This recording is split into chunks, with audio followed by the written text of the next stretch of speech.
এবং স্বাদ মতো লবণ আর গোলমরিচ নিয়ে নিয়েছি। ঝালের জন্য একটু মরিচ কুচি আর গাজর পেঁয়াজ কুচি দিয়ে দিয়েছি। তারপর স্বাদ মতো আদা বাটা রসুন পেঁয়াজ বাটাও অ্যাড করে নিয়েছি। আর একটু ফ্লেভারের জন্য গরম মশলা আর ঘি দিয়েছি যাতে ফ্লেভারটা ভালো আসে। গরম তেলের মধ্যে আমি এটা দিয়ে নিয়েছি। পুরটা ভালো মতো হালকা ভাজা ভাজা হলে একটুখানি কর্নফ্লাওয়ার আমি পানি দিয়ে গুলিয়ে দিব যাতে একটু গ্রেভি গ্রেভি ভিজে ভিজে হয়। তারপর এখানে আমি ইস্ট 1 কাপ ময়দা চিনি লবণ আর একটু হালকা কুসুম গরম দুধ নিয়েছি। সুন্দর করে আমি ডোটা বানাবো এবং সাথে একটু তেল দিয়ে মেখে ঢেকে রাখবো।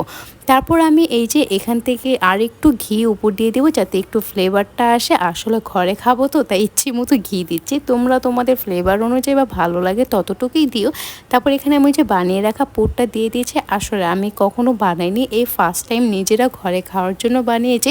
জানি না কেমন হয়েছে, খারাপ বলে ক্ষমা দৃষ্টিতে দেখবে। এই যে হয়ে গেল, থ্যাংক ইউ।